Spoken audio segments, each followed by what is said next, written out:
Boa noite, irmãos e irmãs, companheiros do Ideal Espírita, que a paz de Deus esteja conosco nessa noite, em que deixamos os nossos lares e aqui nos reunimos em busca dos ensinamentos do nosso Mestre Jesus Cristo. Ensinamentos esses que devem ser a base da nossa vida, ensinamentos esses que iluminam e pavimentam o nosso caminho aqui no planeta Terra. Então, sintamo-nos todos abraçados pela espiritualidade amiga e envolvidos no amor de Cristo. Queria dar um recado aqui. Nós estamos com uma rifa de uma linda toalha de mesa que foi feita pelo pessoal aqui do artesanato, tá? É apenas R$5. Então, ao final, quem quiser participar, colaborar e quem sabe ganhar essa toalha, ela é de 2,20 por 2,20. Tá? Uma toalha realmente muito bonita. Então estará lá com o pessoal na água fluídica ao final da palestra. Vou convidar a nossa companheira Gislaine, então, para fazer a oração inicial.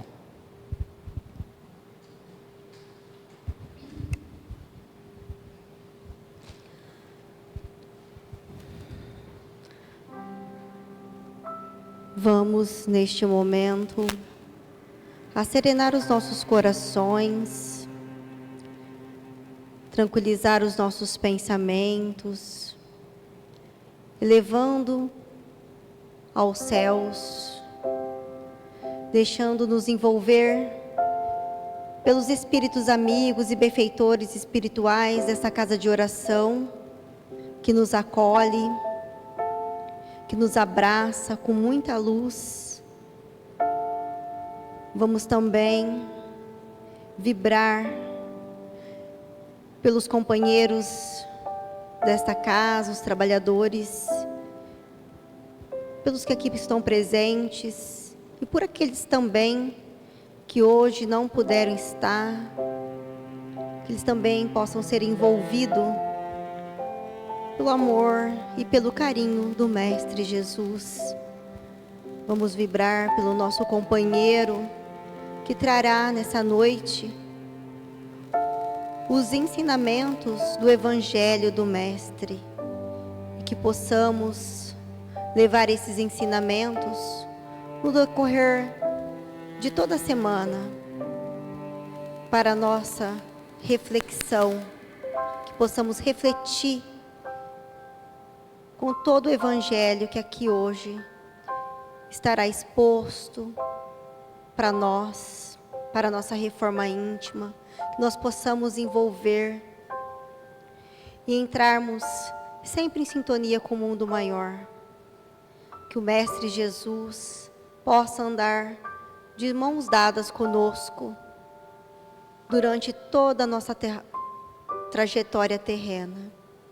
Que assim seja.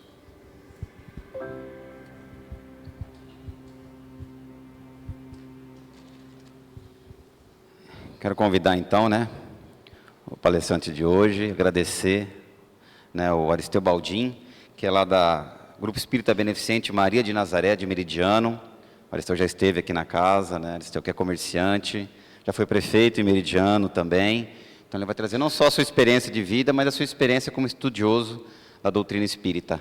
Então, que os benfeitores te iluminem e que você possa transmitir essa mensagem do Mestre para a gente. Obrigado.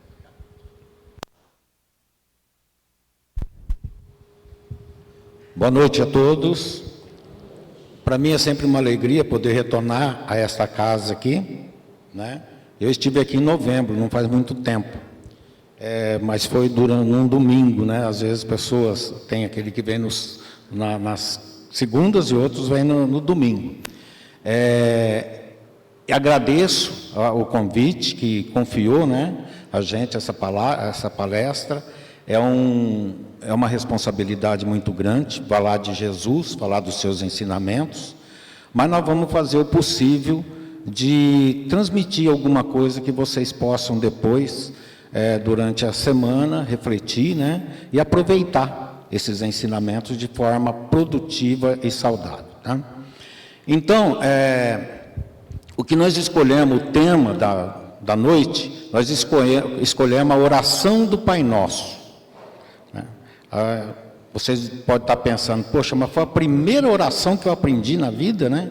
Agora vem esse baixinho aqui ensinar o Pai Nosso, Padre Nosso para o vigário, né? Eu também, foi a primeira oração que eu aprendi. E lembro como se fosse hoje, que a catequista deu como uma tarefa para a gente. Né? A próxima vez, próximo domingo, né, que era de domingo, você vem com o Pai Nosso decorado. Né? E eu decorei, fiz bonito mesmo, fui elogiado e tal. Mas é aí que está o grande problema, nós decoramos e nós repetimos isso aí o tempo todo, sem refletir no que aquelas palavras transmitem para a gente. Né? E no livro, no Evangelho segundo o Espiritismo, no capítulo 37, lá ele é bem claro, a oração, para ter eficácia, para ter validade, ela tem que ter sentimento, ela tem que sair do coração. Quer dizer, então, uma oração decorada, ela não tem valor? Tem valor, sim, né? Mas não é para a gente tomar isso ao pé da letra, porque ela acaba sendo assim uma certa comodidade para nós. Eu não vou pensar em fazer oração, dá muito trabalho, né? Tanto é que a maioria das pessoas não fazem oração, não gostam de fazer oração. Pode fazer em casa, né? Quietinho lá, mas aqui no centro, normalmente, você não acha um voluntário para fazer oração.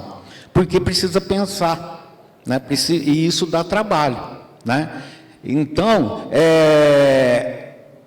aí todo mundo, o Pai Nosso, qualquer coisinha que vai ter Pai Nosso, né? Inclusive, no final de ano, normalmente, eles me convidam para fazer a passagem do ano tal, e pedem para a gente fazer uma oração. E eu sempre faço oração e não faço Pai Nosso. É o que eu acostumei desse jeito. Eu tentei me desvincular dessa comodidade. Então, daí eu acabo de fazer oração, sempre tem um lá. Pai Nosso que está no céu, daí eu emendo, né? E quando a gente vai viajar, normalmente a gente vai fazer pescaria aí também, a gente faz oração, mas ninguém faz não faz uma oração, né, de sentimento, faz a oração do Pai Nosso, e tá bom, né? As pessoas acreditam dessa forma. Mas a oração do Pai Nosso, ela é muito mais completa do que a gente imagina, não é para a gente ficar repetindo ela. Se a gente parar para pensar, na verdade, dá até medo de fazer a oração do Pai Nosso, porque ela é de uma responsabilidade tremenda, e ela é um modelo para nós. Não quer dizer que nós temos que ficar repetindo ela, é um modelo para nós.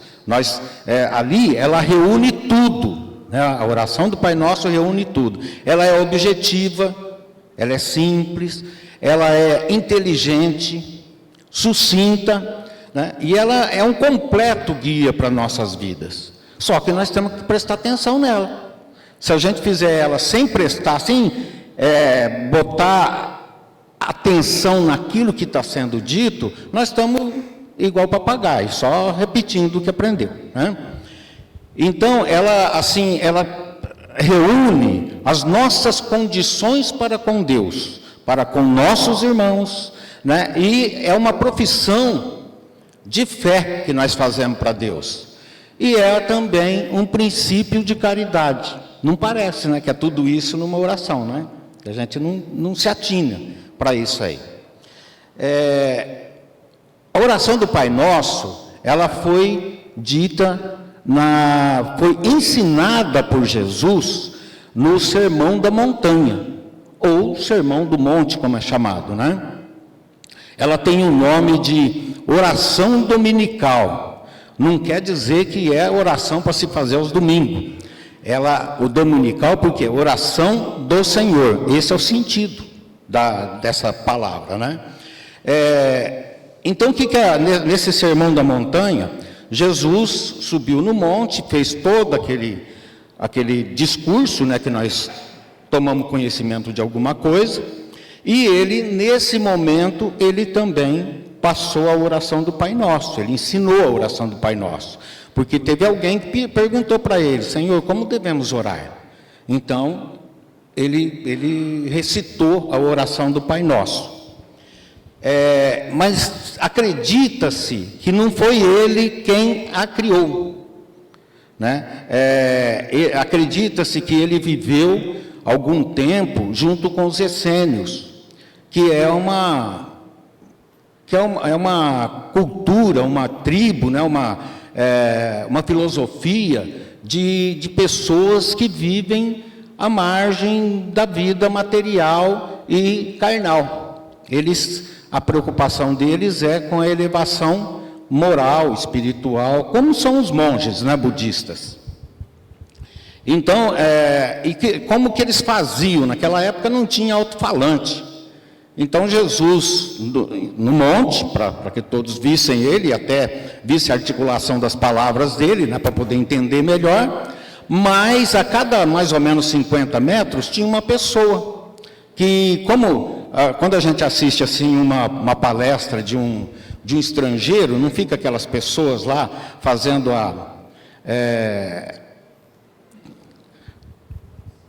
interpretando, né, aquilo que está sendo falado e transcrevendo para o nosso idioma. Assim foi com Jesus, ele falava e alguém lá repetia, e isso ia para as multidões, então fixava. E Jesus também, sempre que ele falava, ele costumava usar historinhas, porque a historinha ela fixa mais.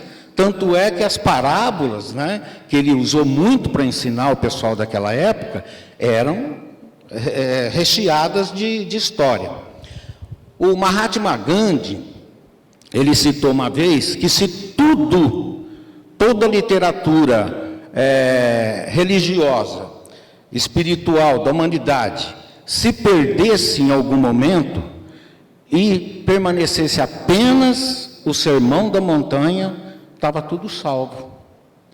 Porque ali é o maior conteúdo que tem dos ensinamentos de Jesus, está no Sermão da Montanha. E considera-se que o Pai Nosso, ele é um salto na evolução espiritual da humanidade daquela época. Quer dizer, é um marco, né? A partir dali, a gente passou a ter um entendimento diferente do nosso relacionamento para com Deus. E, originalmente, a oração do Pai Nosso, ela foi escrita em aramaico, né? E ela era dita em aramaico, porque Jesus era simples, era do povão, e o povão falava em aramaico. Se fosse num evento maior, numa cerimônia, né, teria que ter uma formalidade, aí era falada em hebraico, e para isso precisava da autorização dos sacerdotes da época. Agora, quando a gente fosse fazer oração separado, ou assim para um povo que não era de uma elite, por exemplo, né? Porque o hebraico era considerado uma linguagem culta da elite. E quando era povão, era falado em aramaico. Por isso que acredita-se que Jesus tem ensinado em aramaico, né, a oração do Pai Nosso. Então, como eu disse, ela provavelmente não foi criada por Jesus, ele aprendeu, e acredita-se que Jesus viveu entre os essênios, ou que ele pelo menos tenha participado das reuniões dos essênios, assim como João Batista também era essênio, né? Que era essa cultura que tinha lá separada.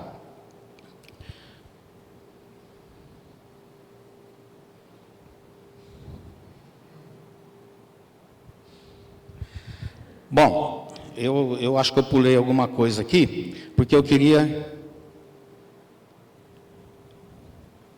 Não, que eu tinha colocado o Pai Nosso original aqui, né? Ele é um pouco diferente do que a gente aprendeu agora, né? Tanto é que, não muito distante, já ele foi alterado. Vocês lembram que o Pai Nosso, quem é os mais antiguinhos como eu, lembra que tinha aquele trecho lá que falava assim: perdoai as nossas dívidas, né? E agora mudaram para nossas ofensas. Então ele sofreu essas alterações ao longo do tempo, mas a essência permaneceu. Agora, em relação especificamente ao Pai Nosso, Vamos lá, de parágrafo por parágrafo ali. Pai Nosso. O conceito de pai no Antigo Testamento, ele era muito precário, né? Ele não tinha assim uma definição muito exata, mas já existia. Lá em Isaías 63:13, está dizendo assim: mas tu és nosso pai. Então já se falava em pai na Bíblia, né? Ainda que Abraão não nos conhece e Israel não nos reconhece, tu, ó Senhor, és nosso pai, nosso Redentor desde a antiguidade. E lá no capítulo 1, versículo 11, João diz o seguinte: veio para o que era seu, e os seus não o receberam. E no versículo 12, mas a todos quantos o receberam, deu-lhes o poder de serem feitos filhos de Deus, aos que creem em seu nome. Então, já tinha esse entendimento de que nós todos somos filhos de Deus, todos nós temos um pai só, todos nós somos irmãos, por isso, né? Jesus, quando ele ensinou essa oração também, se tem aprendido ou se foi ele que criou, mas ele não disse assim, meu pai, o pai desse, pai daquele, falou Pai Nosso. Quer dizer, ele é pai de todos nós, sendo pai de todos nós somos todos irmãos. Por isso que começou-se a fazer essa relação. Se temos um pai só, né, e o pai é meu, é dele, então nós somos irmãos, somos uma grande família, né? E o pai é a pilastra principal desta família aí. Que estais nos céus. O que significa céus? Na doutrina espírita tem um entendimento, lá na pergunta 1015 do Livro dos Espíritos, quando Kardec pergunta aos espíritos: em que sentido se deve entender a palavra céu? E vem a resposta: crê que ele seja um lugar como os campos elíseos dos antigos? Não, é o espaço universal, são os planetas, as estrelas e todos os mundos superiores, onde os espíritos gozam de todas as suas faculdades, sem ter as atribulações da vida material, nem as angústias inerentes à inferioridade. Esse é o céu. Quando se fala em céu, religiosamente, é esse o céu. Não é um lugar cheio de estrela, com anjinhos tocando harpa, né? É o sentimento nosso e também engloba tudo que nós conhecemos do universo. E está no plural, tanto no aramaico como no grego, significando que está em todo o universo, englobando todos os globos da humanidade.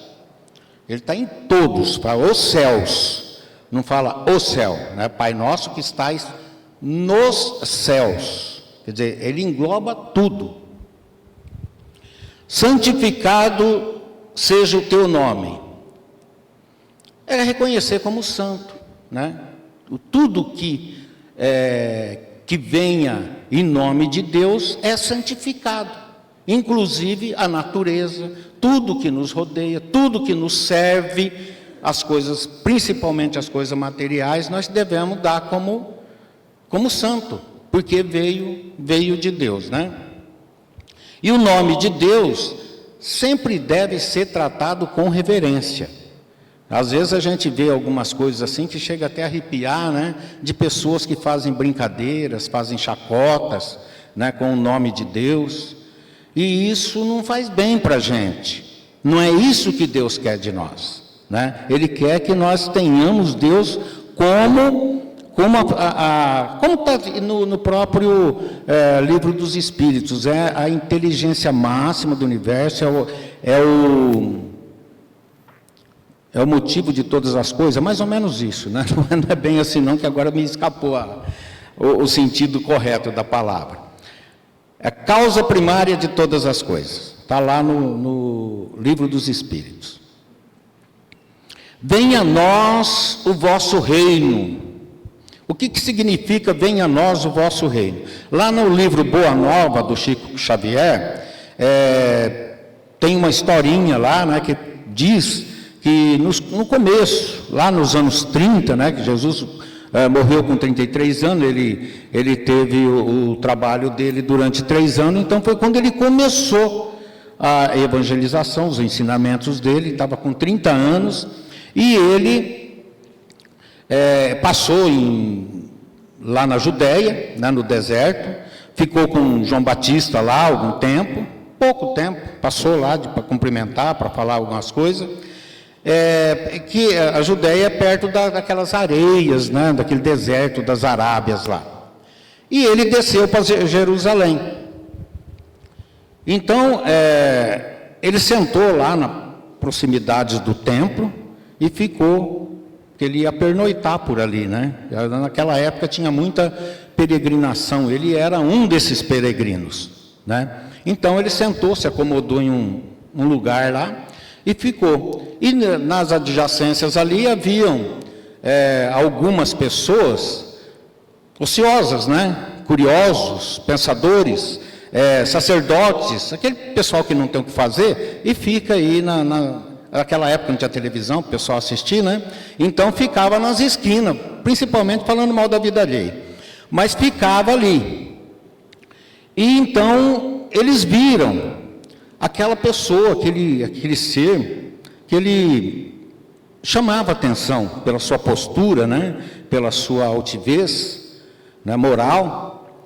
Então os sacerdotes foram lá, aquele pessoal, uns já chegaram e falaram, é mais um peregrino que está aí. E nisso tinha um sacerdote de nome Hanã. Esse Hanã foi depois o juiz implacável de Jesus Cristo. E ele chegou e perguntou para Jesus, o que fazes em Jerusalém?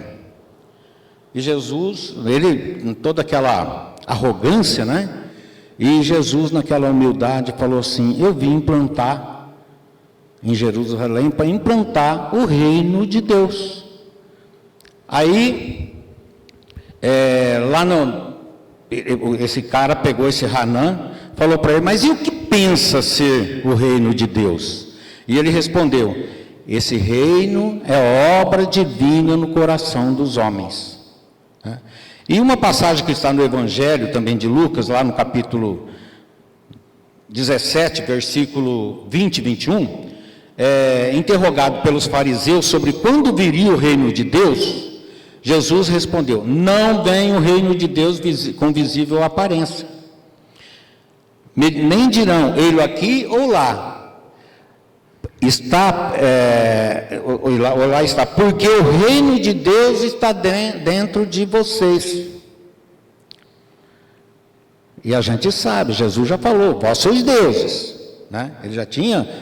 Ele pregava isso, vós sois deuses, nós temos a lei de Deus dentro de nós, e nós às vezes não atinamos para isso aí, né? E lá em Mateus capítulo 13, do versículo 1 ao último versículo, tem 7 parábolas lá, que fala sobre o reino de Deus. E uma delas, a menorzinha que tem, fala do fermento. O reino de Deus é como o fermento, que uma mulher, que a pessoa coloca, né, 3 medidas dele na farinha, e ele faz levedar a massa, quer dizer, faz a massa azedar e crescer, né? Então o reino de Deus dentro de nós, ele faz exatamente isso, faz com que nós cresçamos. Seja feita a tua vontade. Aqui tem uma citação, né? É um ditado até, que se atribui à Bíblia, se atribui a Jesus Cristo, mas não é. Não cai uma só folha de uma árvore sem que Deus o permita. Isso não está na Bíblia, não foi Jesus que falou. Isso está, por incrível que pareça, no Alcorão, que é o livro sagrado dos muçulmanos, lá na sexta surata. Mas isso não quer dizer nada, porque várias outras citações da Bíblia não falam dessa forma, mas o sentido é o mesmo. Então Deus está no comando de tudo. E nessa frase, se a gente prestar bem atenção, ela aqui está o segredo da nossa felicidade. Seja feita a tua vontade. Mas não é aquela vontade, seja feita a tua vontade, desde que seja a minha vontade. Não tem essa condição. Seja feita a tua vontade. Nós vamos fazer o máximo que puder, né? E se a gente não conseguir, seja feita a tua vontade. Se eu passei o bastão para Deus, eu não tenho que me preocupar mais. Eu não tenho que ficar me reclamando, espezinhando. Bom, eu não tenho que ficar contrariado por nada. É a vontade de Deus que está imperando ali. E também a nossa profissão de fé. A partir do momento que eu falo, seja feita a sua vontade, estou falando para Deus, eu confio no Senhor, pode fazer o que o Senhor quiser, né? Eu estou dando essa liberdade para o Senhor. E dessa forma, eu estou também abrindo o meu livre-arbítrio. Porque o nosso livre-arbítrio, ninguém interfere nele. Nem Deus. Ele já deu isso, que é para nós fazer as nossas escolhas.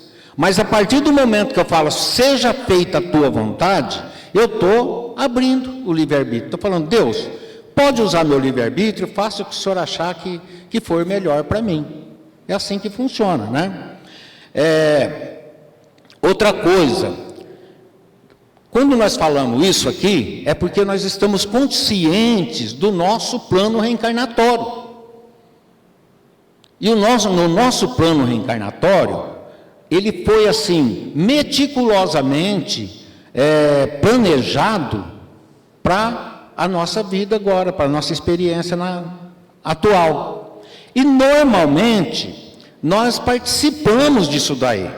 E quem faz esse plano, quem ajuda a gente a redigir esse plano, são espíritos elevados, espíritos do bem. Então, eles fazem, discute com a gente antes de nós virmos, nós vamos discordar de muita coisa, ninguém vai concordar em nascer pobre, por exemplo, morar num lugar assim, inóspito, né? uma situação complicada. Ninguém vai querer nascer doente, né? Aí eles vão explicar, não, você tem que nascer dessa forma, porque aconteceu isso, para que você cresça. Tudo que é feito no nosso plano reencarnatório é justamente para a gente crescer, é para a gente melhorar, para nós burilar, né, a nossa capacidade de moral. Então, nós não temos que nos preocupar. Eu tenho um filho que ele era doido para arrumar namorada, mas toda namorada que largava dele, o problema era meu. Porque eu tinha que levar ele em psiquiatra, ele era amoroso demais, né? Então, ele arrumava as namoradinhas, e a namorada, de repente, não dava certo, ele já me deixava com a pulga atrás da orelha, e eu tinha que sair correndo com ele. E eu sempre falava a mesma coisa para ele, né? Ele até participa das reuniões espíritas também, ele é frequentador, não muito assíduo, mas é. E então eu sempre falei para ele, não precisa se apavorar, aquela moça que você vai casar, já está escrito, não fica botando o carro na frente dos bois. É difícil, né? Para uma pessoa que ama, é difícil você convencê-la, mas na verdade é isso. O que está acontecendo conosco é o que está previsto para nós, é o que nós precisamos, não é aquilo que nós queremos, mas é o que precisamos. Então, é o mesmo que a pessoa vem aqui no centro, pede, eu não estou gostando daquele emprego não, me arruma um emprego, pelo amor de Deus, Deus, tenha compaixão, eu quero um emprego novo. Aí, de repente, ele perde o emprego. Aí ele já fala, poxa, mas eu não queria perder o emprego, eu queria um melhor, né? Mas como é que ele vai arrumar o melhor se ele ainda está num outro emprego pior? alguma coisa tem que acontecer, né? Então, quando Deus começa, quer dizer, nós falamos Deus porque Deus também atua através da espiritualidade, né? Quando começa a fazer as coisas, daí nós nos revoltamos, porque nós não entendemos o porquê daquilo. Mas tudo que acontece conosco está planejado, não precisa se desesperar. Nós só temos que fazer a nossa parte, porque é na nossa vontade que Deus age, que a espiritualidade age, né? E nós temos que, está na Bíblia também, né? Faça a tua parte que os céus te ajudará. Então não é para a gente ficar pedindo tudo não, né? Porque Deus já deixou tudo para nós, tudo que a gente quiser está aqui. Tanto, pode ver que a tecnologia não para de criar, de descobrir, e tudo que ela está descobrindo aqui não foi trazido agora, é coisa que tem desde quando foi criado o mundo, né? Então, bastou a vontade das pessoas para fazer essa máquina rodar, né? Uns, nas mesmas condições, conseguem progresso, e outros não consegue, vai para o insucesso. Quer dizer, é tudo questão da vontade e do foco, da inteligência, tudo que a gente tiver de potencial, nós devemos buscar para melhorar as condições nossas. Não vou dizer condição econômica, financeira, não, as condições de viver, né? Viver feliz. Então, nesse caso aqui, ó, nessa frase, eu lembro de uma situação que ocorreu comigo. Eu viajava para São Paulo, né? Eu trabalhava muito em São Paulo e viajava todo final de semana, vinha para cá. Eu vinha para cá e tinha um amigo meu que ia para Dracena. E a gente naquela época pitava. Então qualquer paradinha que dava no ônibus, a gente corria lá fora para pitar. E um dia, um sábado, que aliás era numa sexta-feira que a gente viajava, ele vinha vindo, o ônibus dele parou no meio da estrada. E aí ele desceu, a primeira coisa que ele se preocupou foi bater a mão no bolso, pegar um cigarro e pitar, né? Daí chegou um senhor perto dele e falou: rapaz, você viu aí que tragédia? Mas o que foi? Morreu 11 estudantes numa Kombi aí. Aí, a princípio, ele não se tocou, mas depois falou: espera lá, estudante, Kombi, vindo de Adamantina? Não é possível. Ele falou: eu tenho um filho que estuda em Adamantina, viaja numa Kombi e é estudante, né? Ele pegou e chegou lá, foi lá perto para ver o que era. Chegou lá, o filho dele estava morto. E passou algum tempo, nós estávamos numa festa até, e eu vi que ele estava assim, confortado, né? E eu era muito amigo dele, inclusive eu comprei até um carro dele uma vez. Aí cheguei nele e falei assim: e aí, Júlio, você está conformado, né, com o que aconteceu? E ele falou para mim: ó, eu fiz de tudo para o meu filho. Tudo o que eu pude fazer para ele, eu fiz. Ele era meu amigo, nós éramos assim como irmãos, né? A gente tinha um respeito um pelo outro muito grande. Ele falou: mas chegou um momento que Deus chamou ele. Eu vou contrariar Deus? Eu vou ficar contra a vontade de Deus? Não tem justificativa. Eu tenho que tocar minha vida. Ele está bem cuidado lá em cima. E eu estou aqui, lutando ainda. Quer dizer, é assim que a gente tem que encarar a vida. Se aconteceu, eu vou conseguir. Ele vai conseguir trazer o filho dele de volta? Não vai. Então, não é que vai fazer festa por causa disso, mas se conformar. Foi a vontade de Deus. Foi feita a vontade de Deus. Porque não dependeu dele. Se dependesse dele, lógico que o menino não tinha morrido. Mas é a vontade de Deus, e a gente tem que respeitar e se conformar, porque senão nós não vamos ser felizes. É o que a gente está dizendo aqui, ó, né? Isso é o segredo da nossa felicidade, está nessa frase aqui. Se você começar a arrumar encrenca para todo lado e não considerar o que a gente está falando aqui, é lógico que vai ficar sofrendo o tempo todo. Mas se conformar, entender essa posição, a gente acaba se confortando, automaticamente nós nos confortamos. E aí vem a fé que a gente tem em Deus, vem tudo aquilo que essa frase aqui, ela ela ensina para a gente. Assim na terra como nos céus. Então aqui, ó, é o reconhecimento da nossa pequenez e da grandiosidade de Deus, né? E que de Deus também é o divina e o desejo de que a vontade de Deus esteja em todos os lugares, em todos os momentos. Quer dizer, assim na terra como nos céus. Quer dizer, é aqui, enquanto nós estamos vivendo, é para ser feita a vontade de Deus aqui. Quando nós passar para o outro lado, né, quando nós estiver em outro planeta, nós queremos que Ele esteja junto conosco. Então, é assim na terra como nos céus. Se eu tiver, aonde eu tiver, eu quero que Deus atue em meu nome, né?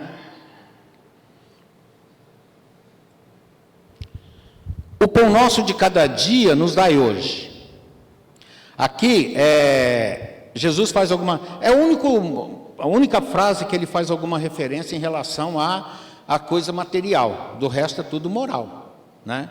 Aqui é material, tem uma parte que é material, que a gente entende que é material, que é o pão nosso de cada dia dai-nos hoje. Então você fica imaginando, não, é aquele pão que eu como para alimentar, para tirar a fome, né? Para engordar, para dar diabetes também, né? Mas não é esse o sentido da coisa. É mais abrangente. É o pão para o nosso físico e para a nossa alma. Então, isso que nós estamos pedindo aqui, o pão nosso, é para tudo, né? É para o pão da vida e o pão da alma, do corpo e da alma. E ele completa lá, né? Nos dai hoje. Porque lá em Mateus 6,34, tem lá uma passagem lá. Portanto, não se preocupem com o amanhã, pois o amanhã trará suas próprias preocupações. Basta cada dia o seu próprio mal. Ele não pediu, aqui ele está falando que não é para a gente ficar preocupado com ontem. O ontem já não conserta mais, já foi. E o amanhã a Deus pertence, né? Não é assim que se diz? Quantas coisas nos preocupam, quantas coisas nos tira o sono, assim, de preocupações que depois acabam não acontecendo. Então é desnecessário. A gente sofre sem necessidade. Perdoai as nossas ofensas, assim como perdoamos a quem nos tem ofendido. Aqui é condicional, né? Quem é que vai nos perdoar? Somos nós mesmos. Porque se eu não perdoar o meu irmão, é besteira ficar falando isso aqui. Se eu tiver carregar rancor no coração, mágoa, ressentimento, esse tipo de comportamento, né, de coisas que vai judiar, né, do meu interior, eu não vou ser perdoado por mim mesmo. Eu escolho. Eu quero ser perdoado, então perdoa o outro. Não, releva as coisas. Normalmente a gente fica assim, fora do cabo, como se diz, né? Por causa de picuinhas. E nós temos que aprender a relevar tudo isso.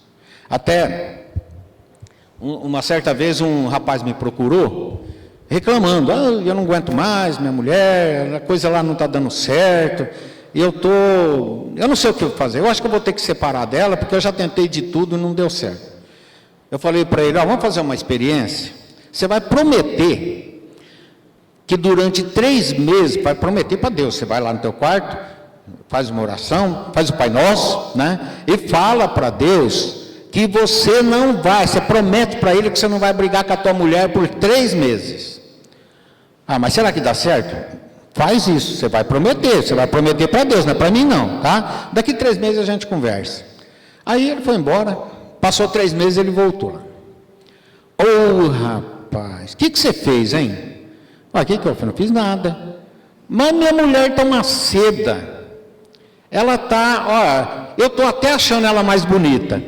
Acabou as brigas lá em casa. Até da minha sogra eu estou gostando, né? Então, Daí eu falei para ele, bom, então agora você faz uma promessa para 6 meses, né? Porque realmente é isso, nós ficamos presos em picuinhas, em defeitos do outro, né? Se você vê um casal que está em situação complicada de relacionamento, você pede para ele relacionar, né, para os dois ali, relacionar os defeitos e as virtudes do outro. Olha, as virtudes ele vai achar meia dúzia só, mas defeito ele vai encher um caderno, porque a gente tem essa mania de achar defeito nos outros, e nós não vemos as virtudes. Se a gente vê alguma virtude, a gente já quer botar um defeito em cima daquela virtude para neutralizar ela, né? Então, depende de nós fazemos a nossa vida, nós confiamos em Deus. Se nós não der conta, deixa Ele fazer, mas vamos fazer, e depende de nós, basta usar um pouco da inteligência, né? E não deixeis cairmos em tentação. Essa tentação são tanto das coisas mundanas, né, das coisas materiais, principalmente das coisas materiais também, que tem muito a ver, que nos leva muito para o buraco, são coisas materiais. A beleza, né? Quantas pessoas que não se perdem no mundo por causa da beleza? Quantas pessoas não se perdem no mundo por causa de um poder, né? Eu vejo assim, estou até falando com o menino lá que é de político, né? Político que vende tudo, acaba com tudo, porque ele quer o poder, ele quer ser político. Ele acha que aquilo ali é a realização dele, ele não para pensar racionalmente quais são as vantagens, as desvantagens, ele quer o poder, o dinheiro. Às vezes o cara, não, eu quero ganhar na loteria, ele ganha na loteria e espezinha todo mundo, pisa em todo mundo. Quer dizer, ele, ao invés de aquilo ali servir para ele melhorar, para ele, não vou dizer sair distribuindo dinheiro, mas pelo menos fazer alguma coisa útil para as pessoas, né? Monta lá uma coisa que dá bastante emprego, pronto, já está fazendo uma grande caridade.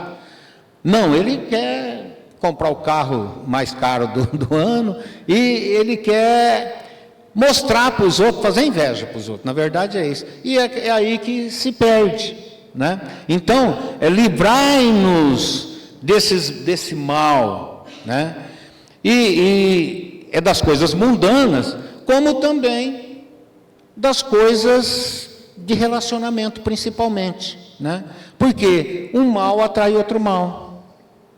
Nós tendo um relacionamento, um comportamento esguio, logicamente nós vamos estar atraindo irmãos nossos que estão no mesmo teor vibratório.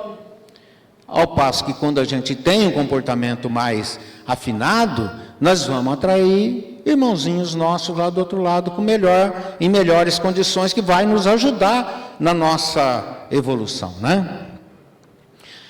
Livrai-nos livrai-nos do mal.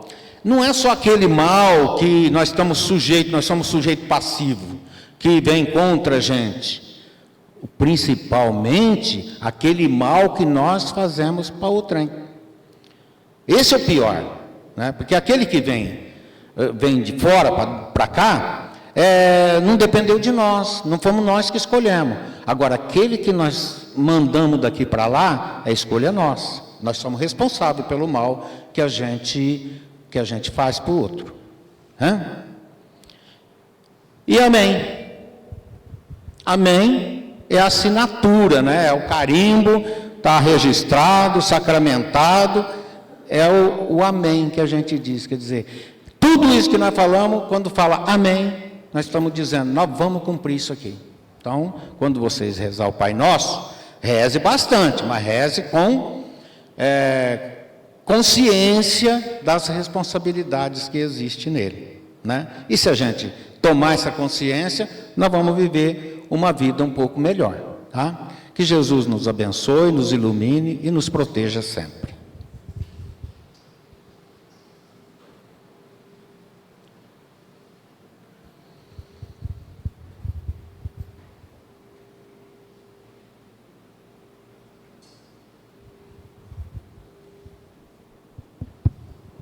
Gostaria de convidar nossos companheiros passistas para que tomem seus lugares. E enquanto recebemos o passo coletivo, nosso companheiro Aristeu fará a oração final.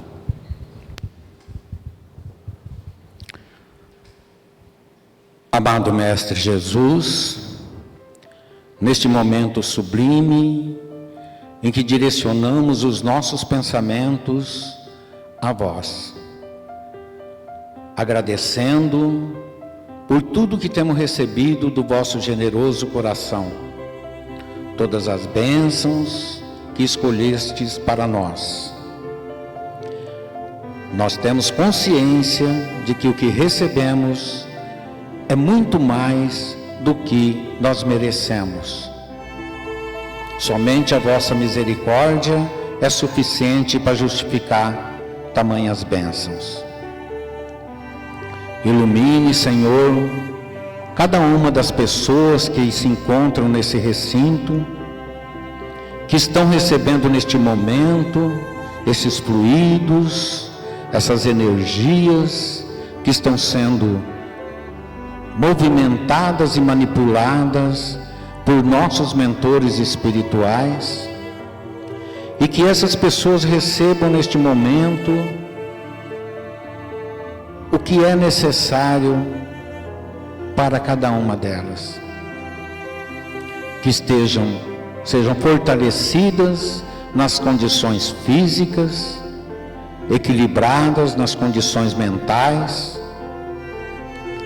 que possam levar essas bênçãos aos seus lares, aos seus entes queridos, sempre com a mente voltada em buscar a tranquilidade, a paz e o amor nos relacionamentos, principalmente familiares. Potencialize, Senhor, a fluidificação da água que foi feita pela espiritualidade, que esteja depositado ali o medicamento que cada um de nós precisamos para levar adiante o nosso compromisso de sermos melhores e atingirmos a finalidade para que aqui viemos, de buscar a nossa elevação moral e espiritual. Afaste de nós, Senhor, toda interferência negativa, quer em forma de presença ou de pensamento. Alimente a nossa mente apenas com pensamentos saudáveis, positivos e felizes. Dai-nos sempre muita paz, muita luz e muito amor. Que assim seja.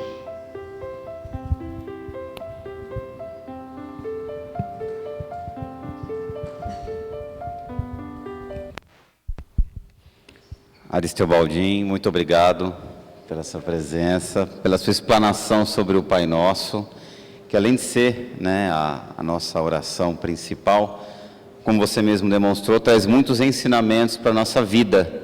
Então acho que todo mundo aqui prestou muita atenção em cada explicação sua e vai poder levar isso para o seu dia a dia, para a sua casa, para a sua família, principalmente nos nossos relacionamentos com os entes queridos e com o próximo. Muito obrigado. Que sejamos todos abençoados por Deus e tenhamos uma boa semana.